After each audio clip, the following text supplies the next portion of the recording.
We're going to try to find the Alaskan Bigfoot that we've heard so much about.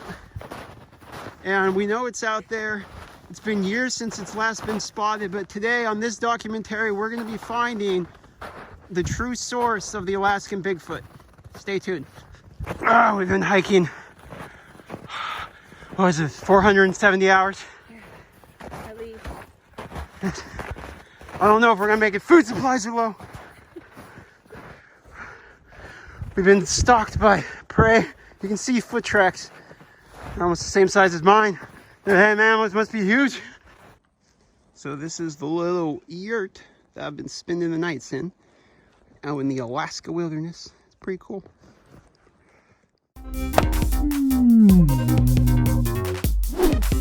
Well, we didn't find the Alaskan Bigfoot, but I did manage to find, when I get home, just for you guys, 11 ancient shards to pull right at the beginning of the video, because it's a DM video. You guys set through the intro, one time, no whammies. Just real quick, we'll get our hit of dopamine, then we're going to get into today's video. So here we go. Give me some blue chickens. I bet it's all blue chickens. One epic that I already have that's already max booked. The rest are blue chickens. That is my prediction, and we're going to see what happens for our low dopamine drip today. Can we get the epic, or am I wrong? All blues? All blues today, boys. Let's very briefly talk about the voting deal. So Plarium sent out some gifts for us for voting, regardless that they only made the top 10, which I thought was still pretty cool that they sent out some thank you rewards as well. We got the Void Shard Ancient, which you guys saw in the last video. Now, as far as what I wanted to say today in today's video, I wanted to say what I believe 5 major reasons are that they did not win this award. And I'm going to start with the hardest hitting ones first. Number 1 is probably going to be how slow the patches are to come out that have made major changes. So the first major issue with the game is that patches probably aren't soon enough, and when they are, they don't seem to be as hard hitting. Now, granted, some of the news I've heard is that they're supposed to be changing that the patches are supposed to be getting better going forward. If that's true, that's one of my major concerns alleviated, but I believe that's one of the reasons. The other reason is the game is too expensive for more free-to-play or normal players, the people that you probably just want to actually vote for your game. The game's probably too expensive for like the average player. So I don't think this is going to get enough votes, regardless of having some of the most downloads on a game, strictly because I think this game is much more of a rotating door where people come in very fast, they kind of feel it out, and then they go out very fast if it's not their type of game. I think that customer acquisition is very high, but audience retention is low. That's my reason number 2.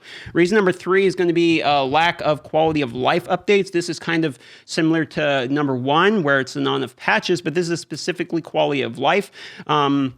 Again, this is something that could be changed in the future. They've mentioned more quality of life is coming. I will believe them on that.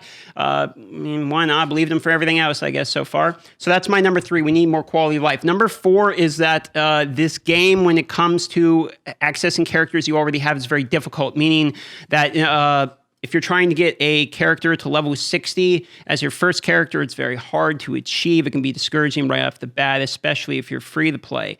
That way, chickens are more appealing to purchase. It can be difficult right in the beginning.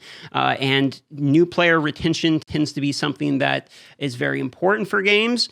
And the long, grindy aspect of it can be something that can be a turnoff for players. Now, a lot of people who are going to like this game are going to argue this point because they're going to say, hey, look, the long, grindy nature of it, the difficulty of it, that is the reason I like the game.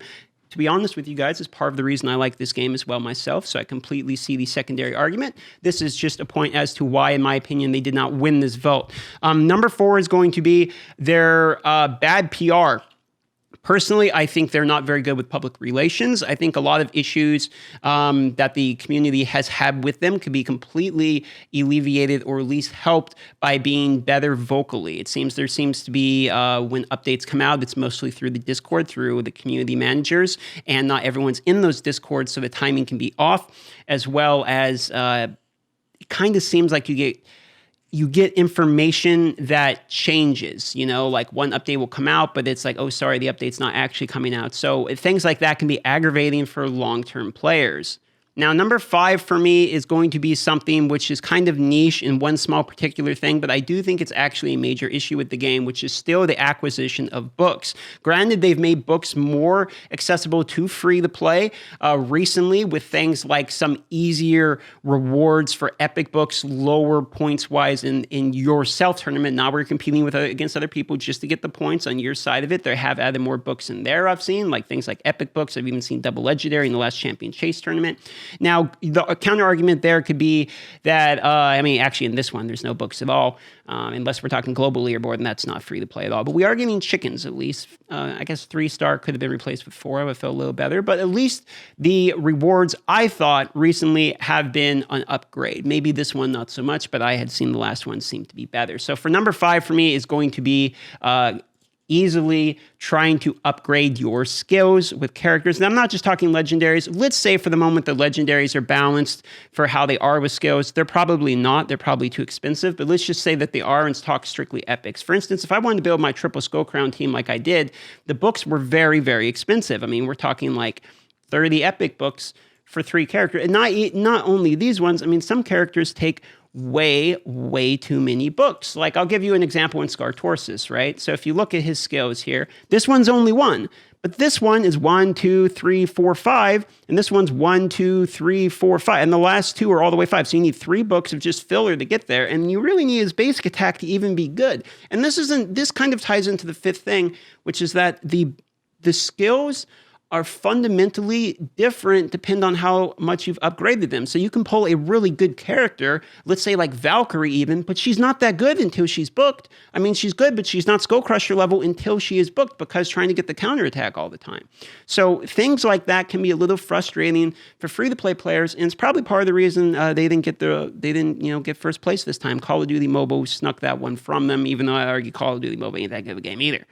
I've been away from the game for a few days, and because of vacation, and because of that, it kind of helped me to go out, step away from the game a little bit, come back and get some like feelings and how I'm feeling about the game, and I feel a little bit better. I don't think any of my original issues I had, have changed. Like the 5 I just listed you, I think are very reasonable feedback. But I do feel slightly less stressed about the game. It is just a game after all, and I think that if I play a lot on the free-to-play, which I've really been enjoying the free-to-play account lately, and I've been getting consistent positive feedback from people that they really like the free-to-play account as well. So I'm going to be working some more on that. I just got home. I mean, I just got out of the shower. Been gone 4 days. I just got home, got out of the shower. Just started this video. So today is kind of just a catching up with you guys, give you my opinion on a few things. But for the next week here, I'm going to be going pretty hard on some videos. I'll try to get that 20K sub special out that I owe you guys. You guys are, can I just say right now that there has been continual. I was back when I was like 17K subs. I was saying, you guys are insane. We've been getting a lot of subscribers every video, and that has not stopped. There has been a jump where I went from like 50 subs a day, and now I'm getting 100 plus subs a day every single day without fail. And so that's a huge thank you to you guys, because I'll show the chart. It'll be like here. But I went from, it was like 79% total people who watched me being unsubscribers, meaning like almost 80% of the people that watch me almost every day, daily viewers, aren't even subscribed. And a lot of you guys hit the sub button when I mentioned it. So thanks, man. That actually was really kind of encouraging to come back from a fun little vacation away from the game, to come back and still have progress. Thanks, guys. I'll admit I'm still a little triggered from the Rosin and Nethro AI change. Nethro and Rosin both using their AoE turn meter decrease really hurt them in Clan Boss quite badly. I mean, I made kind of the meme on it in the first patch review video, but I mean, it actually dropped my damage like millions. I mean, like 3 or 4 million, like enough where it's almost costing me another key to like finish the damage. So that's kind of a bummer. I might have to go tweak some stuff.